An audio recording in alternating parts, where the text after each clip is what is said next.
I haven't done that in a while, so it works. Welcome, everyone. Thank you for being here. As you know, I am Sue Birch, having the pleasure of kind of running Nevada Now, but I wouldn't be able to do it without my board members. And I've got one here. Sarah's here for right now, and one of my super volunteers is Jenny. So I appreciate that. A couple of my board members will be jumping on in a little bit. It's a kind of a crazy, gloomy Sunday, but I think we're gonna have a little bit of fun today. First, I want to do a very quick land acknowledgement, as usual, that we honor the indigenous communities of this region and recognize that we are situated on the traditional homelands of the Nuwu and Southern Paiute people. We offer gratitude for the land itself, for those who have stewarded it for generations, and for the opportunity to get together and do some good work on this land. So, again, thank you all for being here. I put a whole bunch of stuff in the chat because I didn't want to be distracting from Dr. Gill's talk, but we've got a whole bunch of stuff coming up soon. We'll be tabling at Communities United. That's the SEIU 1107 event at the Government Center. It's been every year, I think. Sarah, is this 5 years, 4 years? Actually, it's the third year. It feels like a lot longer, but no, it's really the third It's year. only the third year? Yeah, but Okay. it's really exciting stuff. So thank you for plugging it. Yeah, we'll be tabling there and be having all kinds of fun. It's a great way to get to know people in the community. So I hope you'll come out and see us. I left a link to get the tickets. It's always very entertaining, music and dancing, and it's just yeah, it's just a we are very pleased that we're always included in that. So yeah, come on out and see us. And then because the Smith Center is presenting the musical Suffs, which is the musical on the suffragette movement, they're giving us a Nevada Now night on October 8th. So I put in the link there. What's special about the 8th is we get a cast member and me, and I believe Laura Campbell, one of our board members. We get to do a little talk back before the show. And have a little bit of fun for a few minutes before enjoying the Tony Award winning musical. So I'm kind of pleased about that one. Then for I think the very first time, we're having on October 18th, and I know there's a lot going on October 18th, but we're doing a reproductive health care resource fair from 10 to 5. We've got some great panelists that are coming. I've got the help from Planned Parenthood and specifically from Reproductive Freedom for All. We just thought it was time to start talking about something other than, or in addition to abortions and contraception. There's so much more to reproductive health care. And I think when you talk to the average person, they immediately focus on abortion and contraception. I have a young woman who has a support group for endometriosis sufferers, who's got an amazing story. But we've got a lot of great people, a couple of doulas, care access. I believe UNLV Public Health will be there. So we hope you can stop by. It will be at SEIU 1107. So we appreciate that partnership. And of course, we would love for you to join us. We are completely member run, totally volunteer. Everything we do depends on, membership money. So we hope you will join us. We could really use you now and going forward. We will always take any kind of donation for both Nevada Now and for our Political Action Committee. And last but not least, we would love for you to volunteer with us. Next year, as we're going to talk about, it's going to be a little crazy. It's even though it's a midterm, it's all full-on state elections. including, I think, 55 judicial positions or judicial seats. So we could really use your activism to help get um, endorsed Nevada Now PAC endorsed candidates elected. And it's going to probably focus a lot more on canvassing and phone banking and probably a little postcard writing.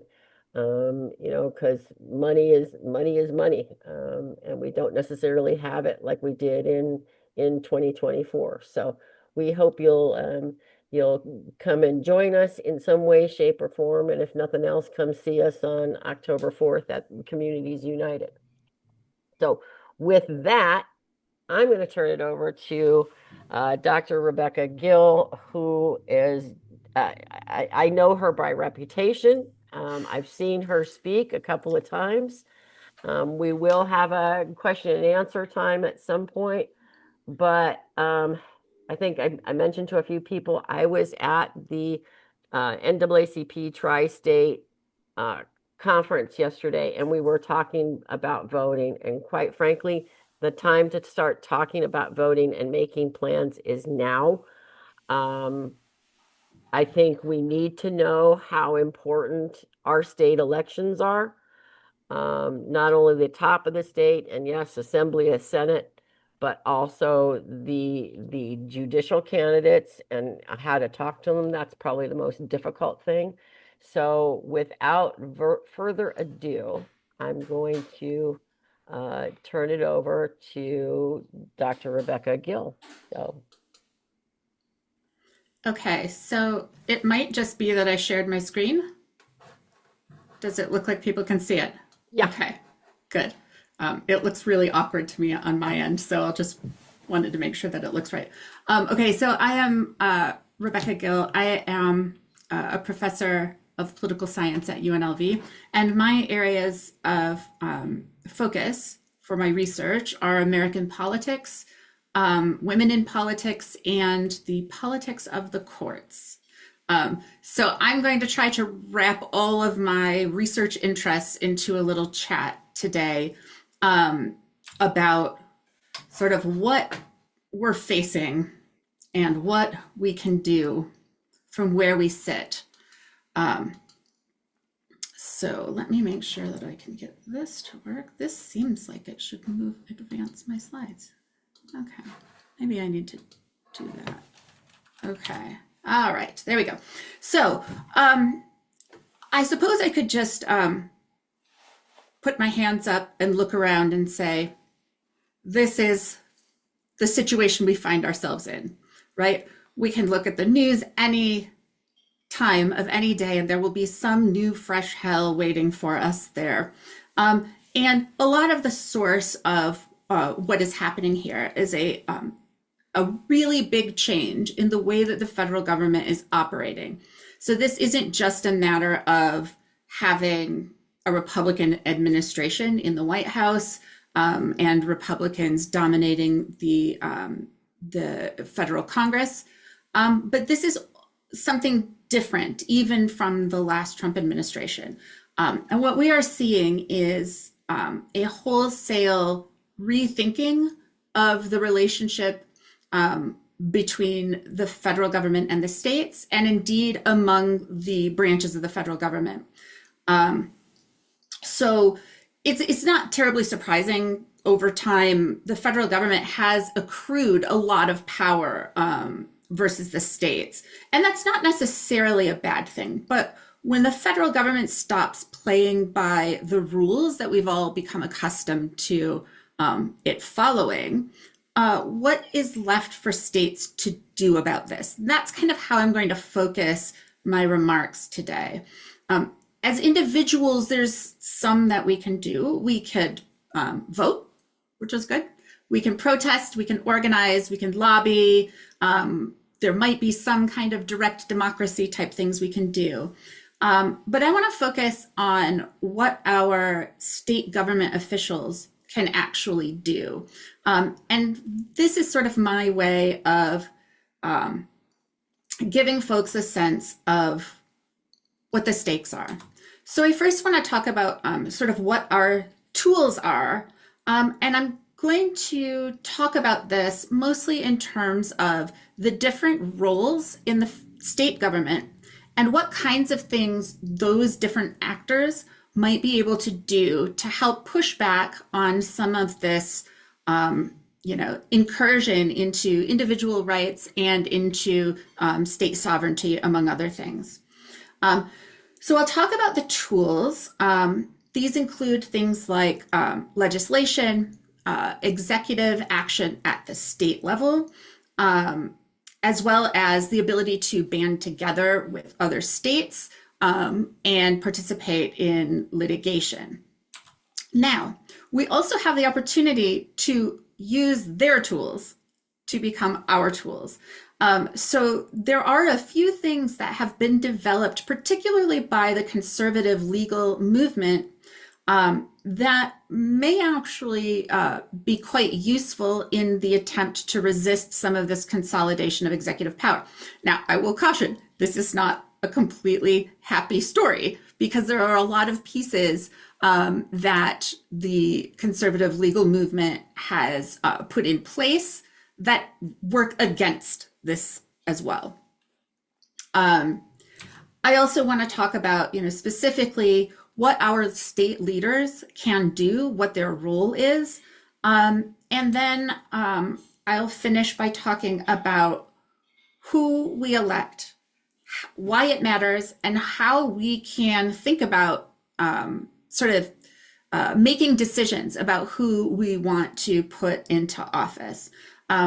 I'll also make a little pitch for some consideration of descriptive representation, and this is completely self-serving on my part, because this is one of the things that my current research is focusing on. So we'll talk about the possibilities. When we're talking about resisting, there are some things that are going to be very difficult to resist. It's going to be very difficult for a state government to stand up to the administration on matters of foreign affairs. So things like, whatever we feel about perhaps supporting NATO and supporting, Ukraine. These are things that the state government really doesn't have a lot of power on. Also areas where federal control is given in certain areas, and the federal government has sort of preempted these areas away from what states have the power to do. So usually this happens when, the Constitution gives a state a particular power in the Constitution, and the government decides, the federal government decides to sort of regulate in that space and occupy that whole area of law. That becomes an area that is sometimes difficult for states to impact.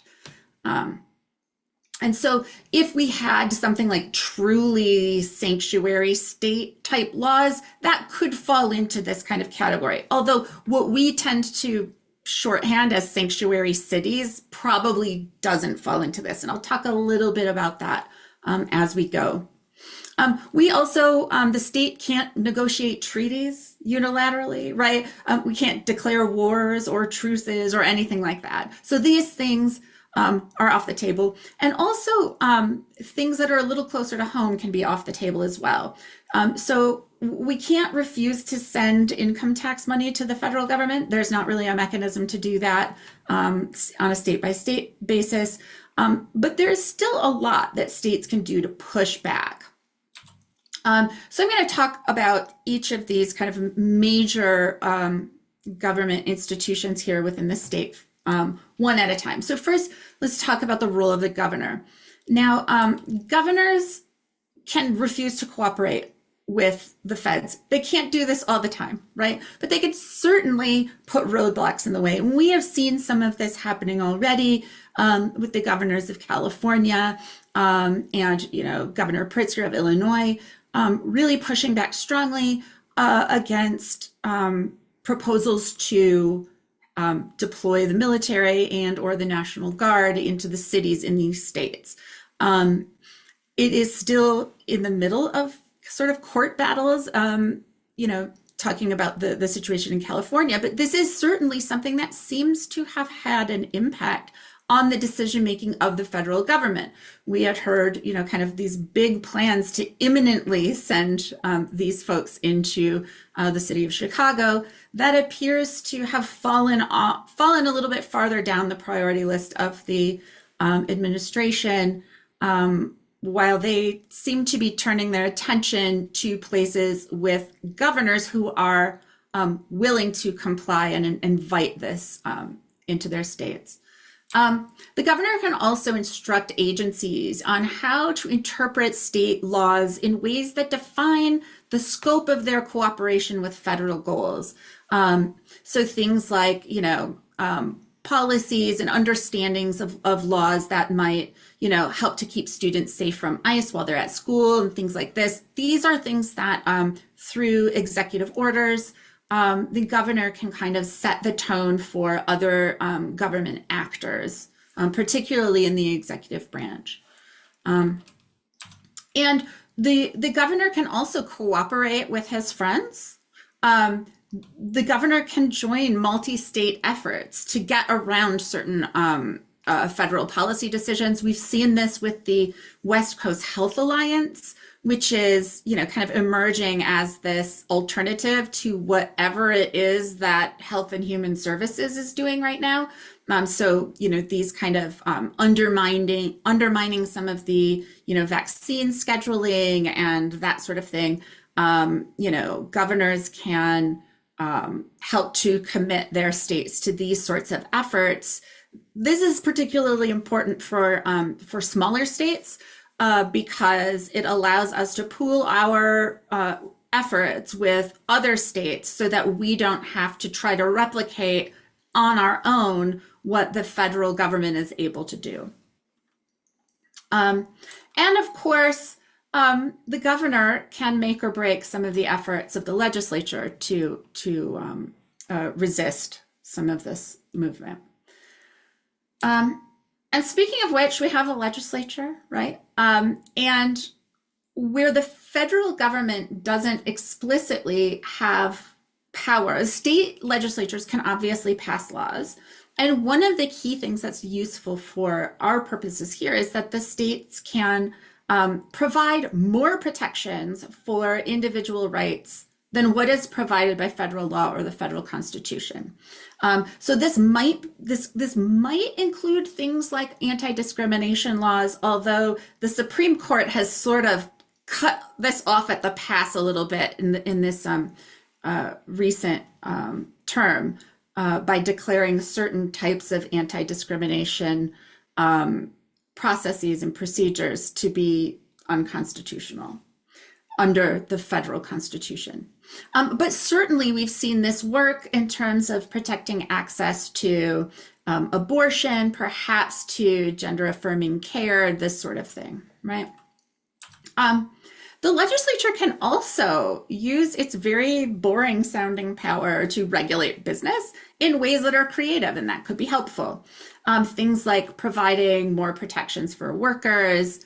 Some states have been working on things like banning captive audience meetings, right? And maybe even extending unemployment insurance for workers who are on strike.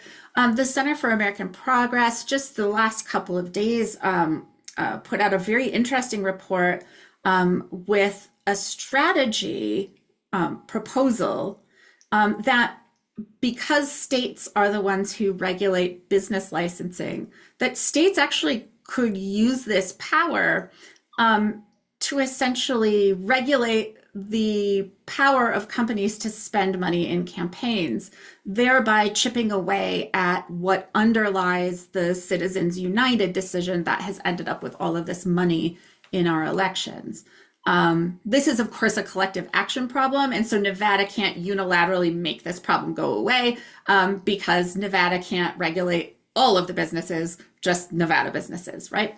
But again, working together across the different states, this is something that might be able to chip away at some of this. And then Another idea here is that the legislature can explore ways to preempt some of the actions that other states might want to take against Nevadans. So here I'm thinking, as an example, having sort of abortion sanctuary type laws where in-state providers can be protected from, legal claims against them from other states who have restricted access to care. So you have probably, I'm sure this isn't a surprise, you've probably heard that New York has a law like this and that it has been triggered by Texas, right, threatening to prosecute a doctor there. So these are some of the things that the legislature can do. And of course, it makes it a lot easier if the governor will sign these things. We are just a whisper away from a veto-proof majority right now, but we don't quite have it. So this is one of the high-stakes situations we have coming. We also have the Attorney General. This is a particularly important position for pushing back against overreaches from the federal government. The Attorney General can initiate civil litigation. Currently, our Attorney General is already doing this, right?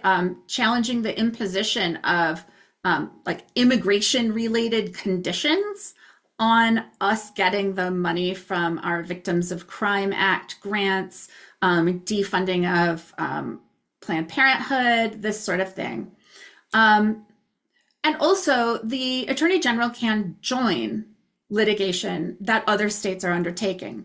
So this is one of the really interesting things, that this is a statewide decision, essentially. Despite the fact that we have a Republican governor, we have a Democratic Attorney General. And so there is like this interesting independence because our executive branch is split up into individual roles, each having their own sort of representative relationship with their constituents, right? So this joining in litigation is a really useful strategy, again, for small states like ours. And we're currently involved in litigation about education funding, impoundment, and this sort of unilateral downsizing of the Department of Education, restrictions on providing federal funds for social services based on immigration status, cuts to AmeriCorps funding. So we're involved in a lot of litigation like this right now.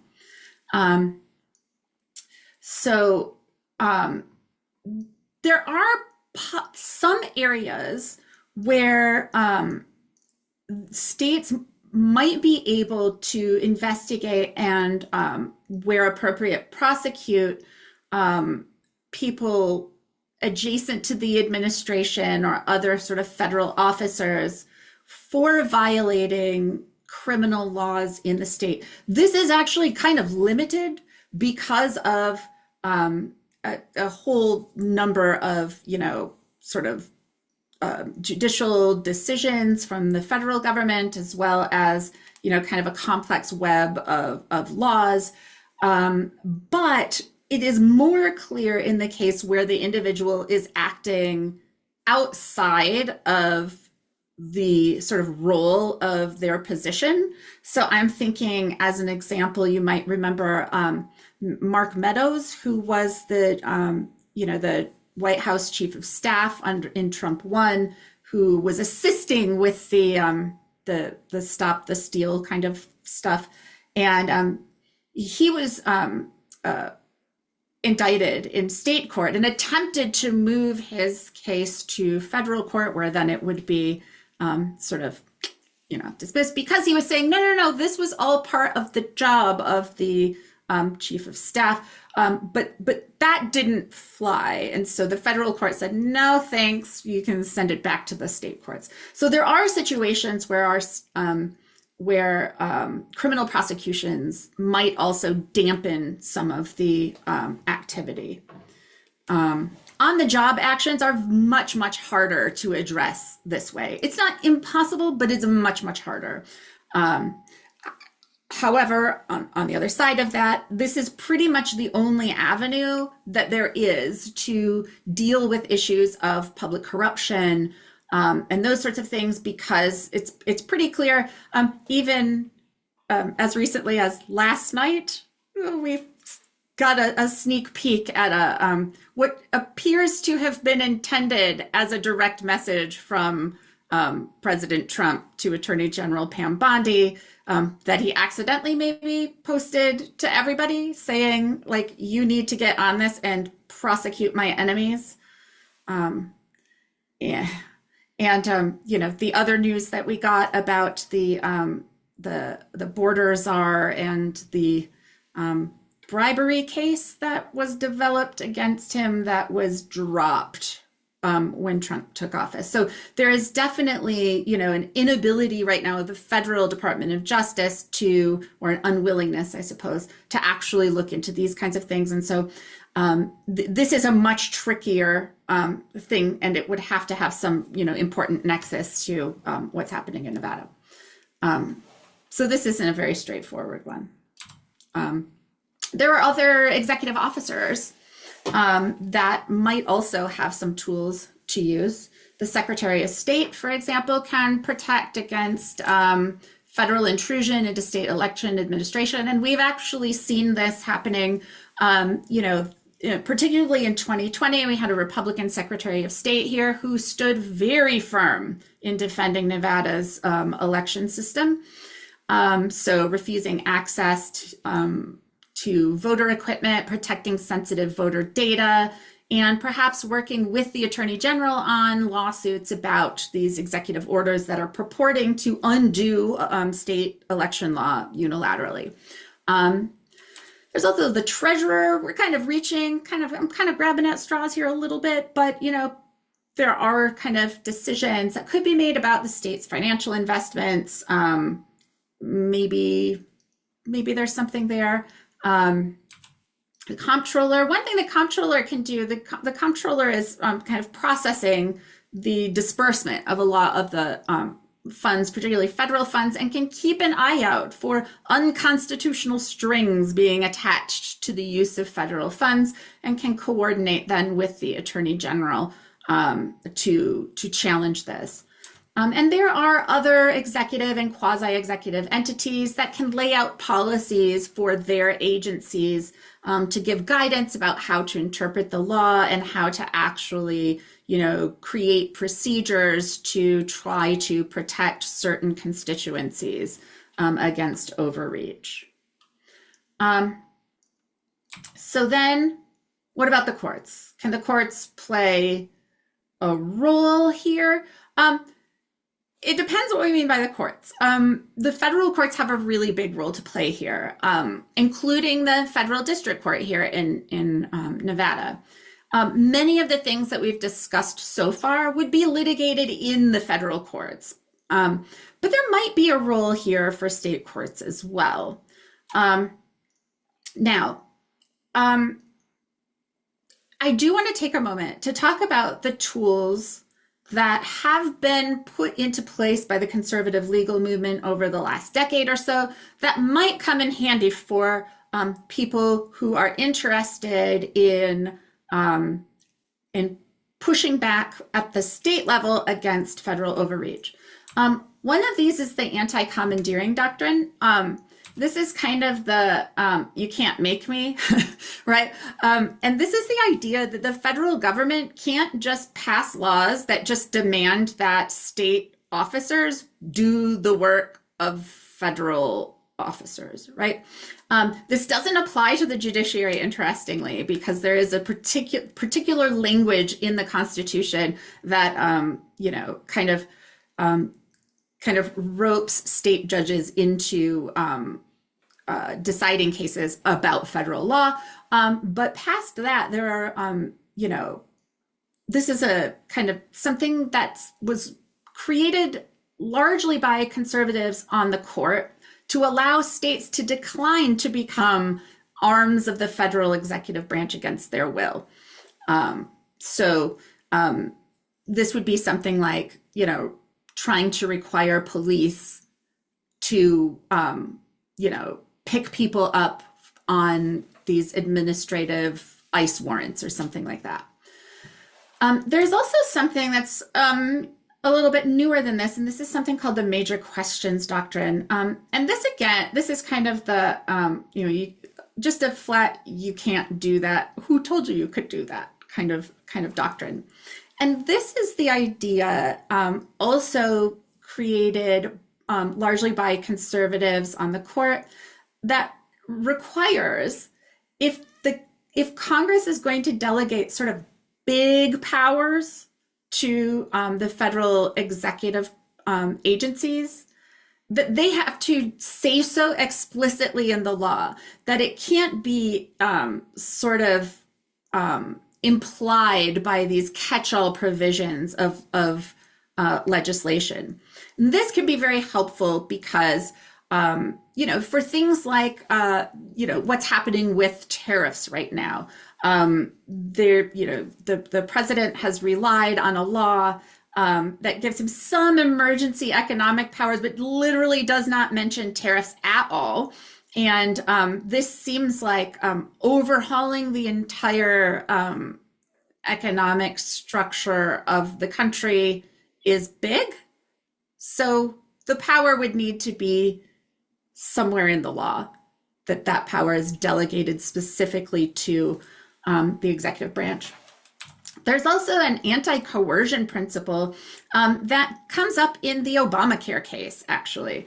And this is the idea that the federal government can't threaten to withhold huge chunks of money from states to try to get them to do something that the federal government otherwise wouldn't be able to get them to do, right? And so this is another way that some of these sort of threats about the disbursement of money, you have to do what we want, otherwise we're going to cut off your funding for this, that, or the other thing, would be violative of this. So these are some sort of tools that may end up proving useful in pushing back. So now I want to focus a little bit more on the state courts. A lot of these cases will happen in federal court, but the state courts actually have the last word in interpreting state law and the state constitution, provided that there are what's called independent and adequate state grounds for a particular decision. Then the way that the state courts interpret the state's laws, that is supposed to be given substantial deference by the federal courts. And in this case, we'd be talking specifically about cases that are appealed through the state court system and then to the Supreme Court. So state constitutional provisions are also included here. So it is important who is on these state courts, particularly for what we're talking about now in the highest state courts, because that's where sort of the last word on interpreting what the state law actually means, that's where that happens. Maybe prosecutions, like I said before, I don't hold out much hope that these would go very far. But this is also the place where most other things happen, right? So most of the time that people in Nevada have any touch point with the courts, it's almost always through the state courts, right? So regardless, who is in these positions really matters. So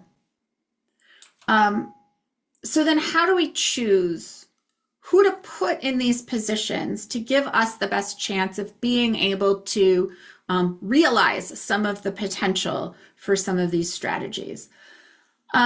For most of, obviously this matters more now than ever because the stakes are quite high and there's not really, there's not the alternative avenue that we're kind of accustomed to having, which is, protection under federal law. So I think it's fair to say that it matters now at least as much as it ever has. So how do we choose? For some positions, it's not as hard, right? If we're talking about who to, who to support for a lot of these statewide positions, the governor, lieutenant governor, attorney general, members of the state legislature, that sort of thing, it's not that hard, right?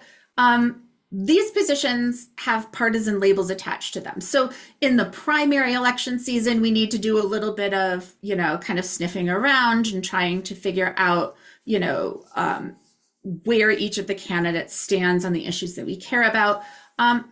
But generally, they will tell you what you want to know. They will generally answer your questions and are not usually facing any sort of, conflict when they do so, right? For judges, it's harder to do this. It is incredibly hard. I have tried, and it's not easy, right?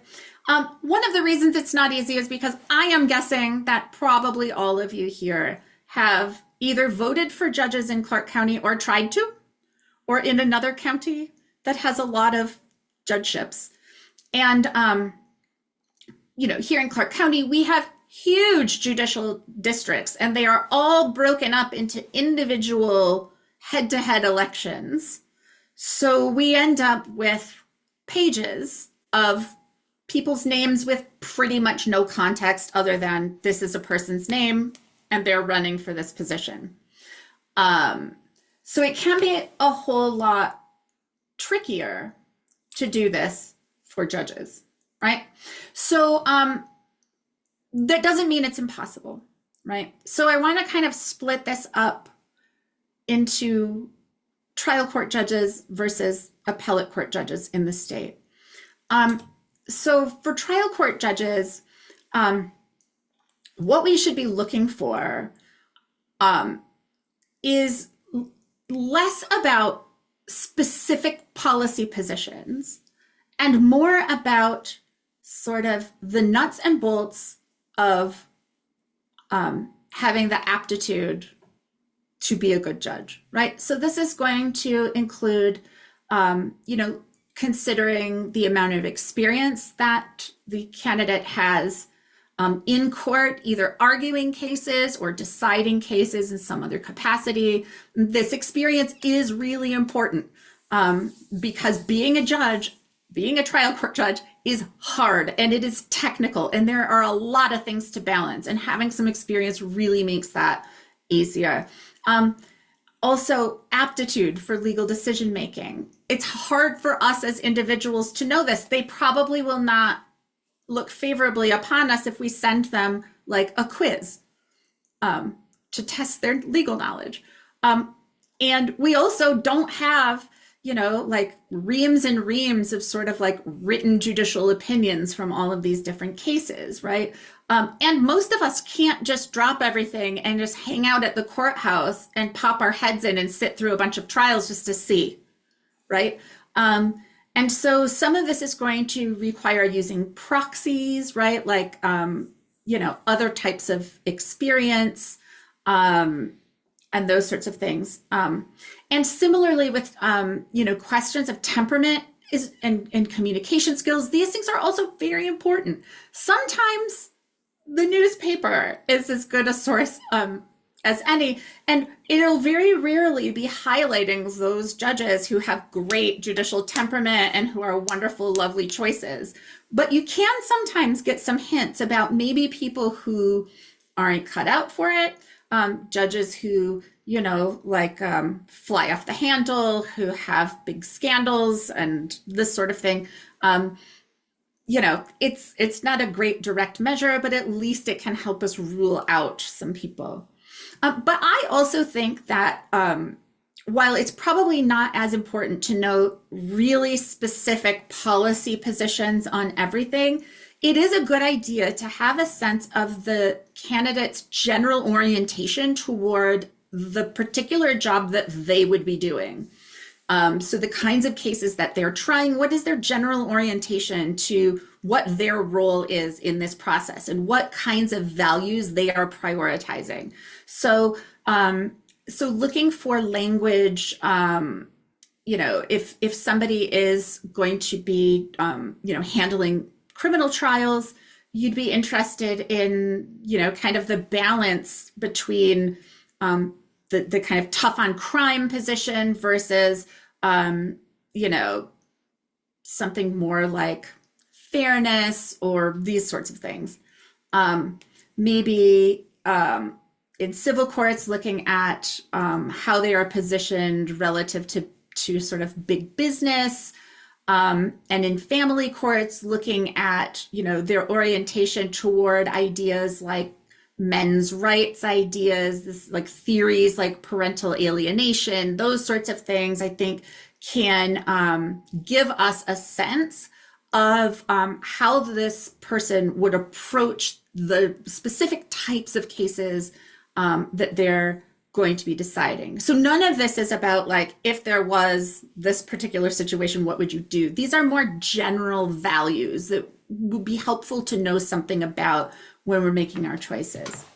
For appellate court judges, this is where policy is made. This is the appellate courts that will have the last word on interpreting our laws. So obviously, all of the things I've mentioned before are very important communication skills, particularly written communication skills, aptitude for legal decision making, those sorts of things. But I think it's reasonable to want to know a little bit more fine-grained sort of information about, kind of broader policy orientations, because these are the people who will be interpreting state laws. So I take this part pretty seriously, and I might be out on a limb on this one, but I think, moving to something like partisan elections, I think would be not good, generally speaking, for judges. But if we were to do it, I would think the place that it would be done would be the state Supreme Court. The places where part of this job is to be making legal determinations that have important policy implications. So for me, I think that's a place where it is much more necessary to have a deeper understanding of a person's orientation vis-a-vis some of these important policy issues. But of course, it can be quite difficult to get this information from judges. It's particularly hard for trial courts because, we have some information about the people who are running for re-election because we have a bit of a track record. We know if they've been, in the news for, throwing things at people in the courtroom or other things like that. All of these things have happened and so much worse. But we can look for hints of these sorts of things. We can look at public endorsements. We can look at answers to questionnaires, right? So a lot of our newspapers will send questionnaires to judicial candidates and ask them some questions about how they approach their job. When I look at these, I look at them for multiple different things. Does this person take the time to fill the questionnaire out? I tend to think that that's really important, even if they're annoying, right? Because this is one of the few places that people can actually go to get information. And so I think taking the time to fill these out says something about the judge's commitment to transparency. So looking for answers in the questionnaires, in those and in like the campaign literature, you can look for kind of general themes in the campaign literature. I also tend to look at these areas for things like attention to detail and, the sort of quality of the written communication. Those sorts of things can give you a hint, right? They're not great measures, but they're at least something to go on. And of course, we can look for complaints to the bar or the Nevada Judicial Ethics Commission about the candidate and just get a sense of if there are any kind of problems brewing there. It's not quite so hard for appellate courts. Usually there's a little bit more information available about them. I tend to look in the same places that I just mentioned, but I also try to focus more on getting a sense of their sort of policy-related attitudes and values, because of the important policymaking role of these institutions. I also try to look for some examples of their legal writing. Here, usually, if somebody has served on the appellate court before, or perhaps on a district court, you may be able to find examples of written opinions to look at. You can also look to see if they are frequently overturned by higher courts. This happens a little bit less here, but that's something you can do. Also, for the current judges who are running for re-election, we can actually watch them. They apparently have a live stream, right? And you can watch them at work, get a sense of their style in the courtroom, how they communicate. And, as a person who spends way too much time listening to oral arguments from the US Supreme Court, you sure can learn a lot about somebody by listening to how they talk to the attorneys in front of them. You can also talk to them. This is one of the amazing things about living in a place like Nevada, that a lot of times you can meet these people and talk to them, because we're not a huge state, right? So when you do this, sometimes they will say more than you think they will. But what you really want to do is be respectful of the fact that they are not politicians, but they are lawyers and they have a duty to the court. So avoiding asking specific questions about things that are likely to come before them. So instead, you're going to ask questions that are more general about their approach to interpretive methods for interpreting, statutes or constitutional provisions, right? And you can learn a lot from the sorts of things that they say in response to these kinds of questions.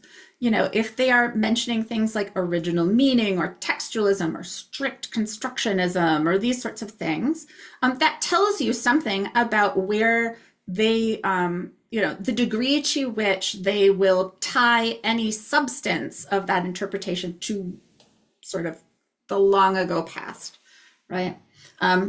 But, mentioning words like purposivism or precedent or, living constitution or like a pragmatic approach, any words like adapting or evolving, this can kind of give you a sense that this judge may have an approach that takes the overall themes from the original, instead of looking for specific examples of exactly this law from the distant past, right? And so that has a different effect when we're talking about how these will be interpreted. So one last thing, here's our picture of our women in the legislature.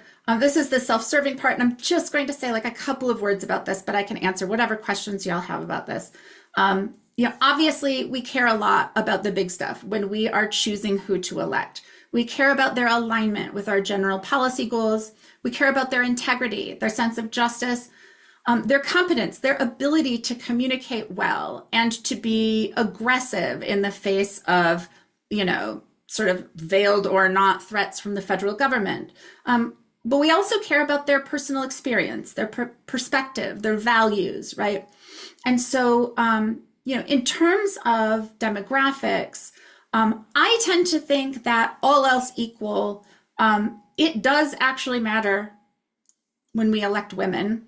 My own work suggests that people actually really like electing women to certain types of roles.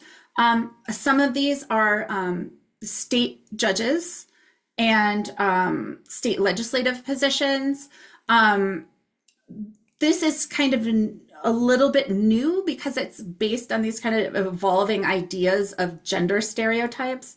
And some of these gender stereotypes are perhaps right, but not for the reasons people tend to think. So, my research shows actually that women in elected office are more likely to collaborate with one another, and across party lines and across gender lines. The reason isn't just because women are born to be more cooperative, but but it probably has something to do with the fact that they know what it's like to be underrepresented. It's been recent, and they have had to develop the ability to put together coalitions to get their, say, legislation across the finish line. And men in, for example, the state legislature aren't used to this. So when they are underrepresented compared to what they're used to, men actually will sponsor and co-sponsor a lot less legislation when they are underrepresented compared to women. It affects women a lot less, you know, their relative numbers in the legislature. And also, people tend to have more confidence in their institutions when women are reasonably represented in those institutions. Some work that I have under review right now with my colleagues shows that people have more confidence in the state legislature when more women are present there, even if it's just that they believe that there are more women there, because people aren't always that great at knowing how many women are in the legislature, or that in this state we have still a majority woman legislature, and we have since 2019. So this effect, though, is especially big when people believe that it's important that women's interests are represented and it's important to elect women. So good. So obviously I'm a professor, so I talk way too much. So my apologies for going longer for being more verbose than I had hoped, but I'm happy to entertain any questions, comments, things you want to talk about. That was absolutely fabulous. Just absolutely fabulous. Oh, Sarah's got her hand up. Go for it. Thank you so much. I really enjoyed your presentation. You had mentioned something when you were talking about like when the judges can protect state constitutions and things like that. And you had mentioned a legal term, substantial difference. I was wondering if you could explain that a little bit more. And I was wondering too, is the substantial difference, I hope I'm saying that right, substantial difference, maybe I said it wrong, but is that like a federal law legal term? Like, is that defined by the courts, or is that something that is just known like through the state court? I think maybe, correct me if I get this wrong, I think you might be talking about like the fact that with the state constitutional provisions, the states can't protect fewer rights than the federal constitution does, right? Because the Supreme Court provides a floor in its interpretation of the federal constitution. But as long as a decision that the state courts are making rely on just that state provision, it's something called independent and adequate state grounds for a decision. And in that situation, like this, the state courts have the last word in interpreting the state provisions. And so we could see, you know, in our state, we have protections for access to reproductive health care that go above and beyond what apparently our federal constitution protects, right? And so we can do that, but we wouldn't be able to provide less, which is why all of these trigger laws came into effect.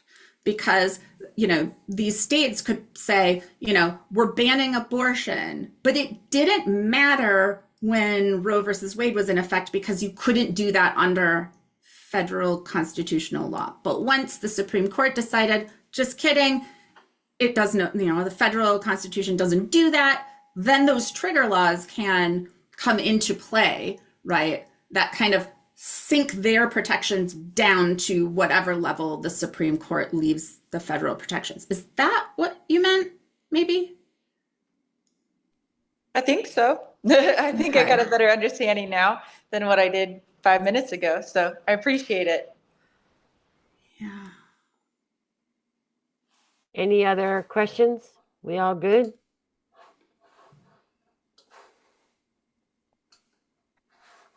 And okay. They definitely don't have to be questions. They can very much be statements. Like statements. They could be Excuse me, I think you got this wrong. I'm sure I probably am not perfect. So None of us are. Oh, Sarah again?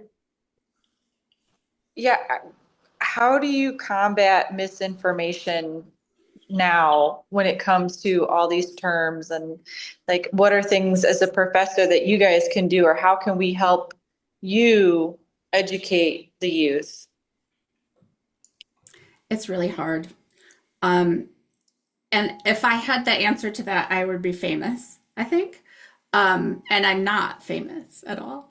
But I do think that there are some things. I mean, one of the things that I try to do in my classes, particularly when I'm, talking about, the Supreme Court decision making and this sort of thing, I try to put people's words directly to my students, right? Like, this is what they said they're doing, right?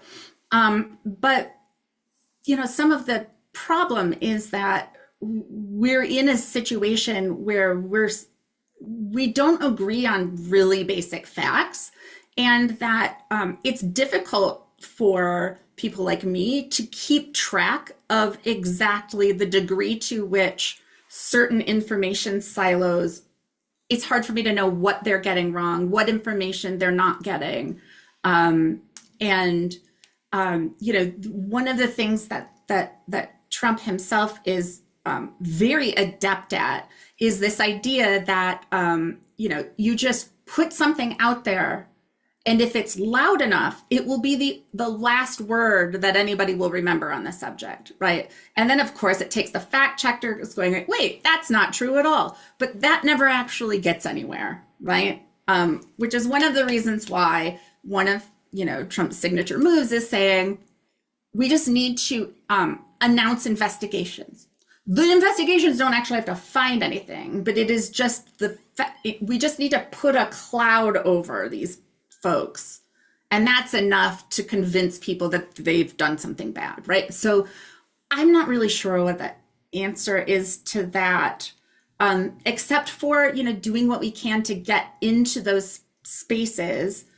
And I think the other thing is, if I had to give advice to candidates who are in running for the kind of political branches, would be to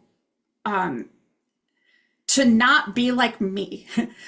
I try to say this is like the facts, but I have to get past the idea that knowing what the actual facts are will really change anybody's mind anymore.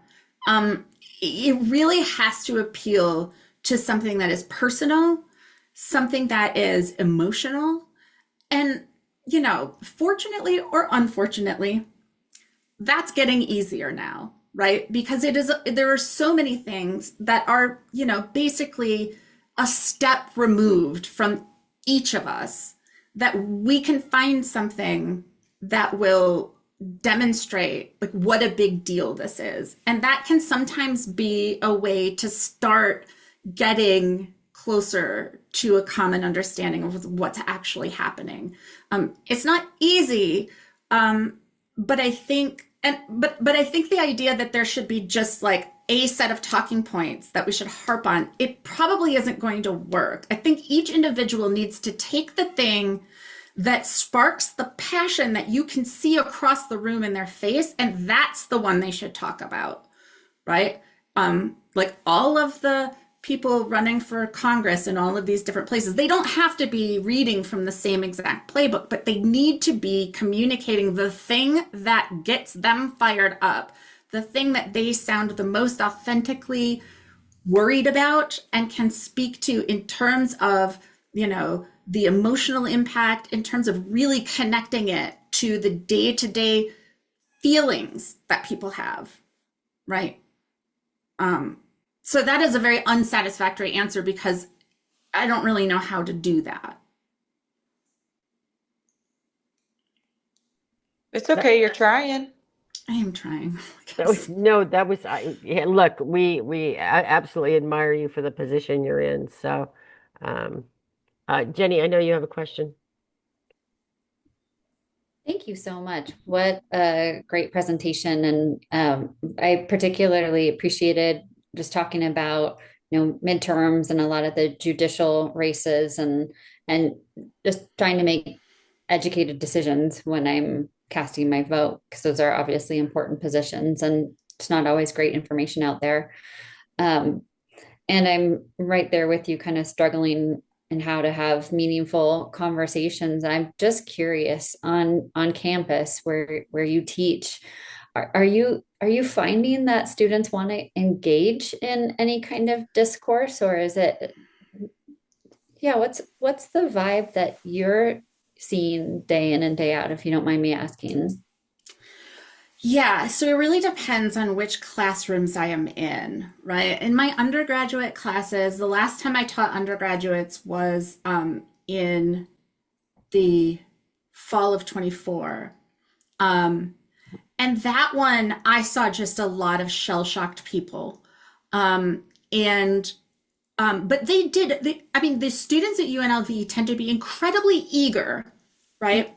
And and pretty fearless largely.